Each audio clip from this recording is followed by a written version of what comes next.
J33 Kolona bomoina ngai J33 Kolona bomoina ngai J33 Tunawajulisha ya kwamba hapa Katoi, pamoja na kuwa tuna mkutano unaoitwa J33, lakini mkutano huu tumeuchanga na mazingira ya Noeli.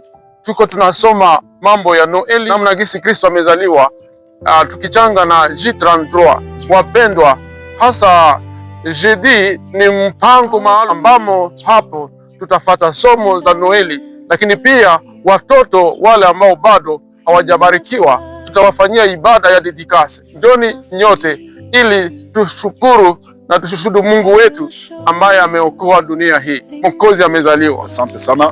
Tunakualika kwa Sebeka Katoi, kama vile tumesikia mchungaji anasema, tuko mu wiki ya Noeli, alafu pamoja na J33 tunatembea na somo zote pamoja.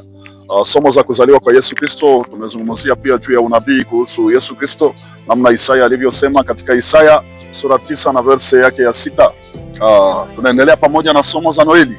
Kwa hiyo tunaomba, lakini pia tukijua kwamba kama vile leo tumesema Yesu ndiye anakuwa katikati ya historia ya ulimwengu mzima, kwa sababu Yesu akiwa amezaliwa ndani ya maisha yako pia utakuwa umepokea nuru. Kwa hiyo tunatembea na somo za mafungo, lakini pia pamoja na somo za Noeli, maana tunakuwa katika juma ya Noeli.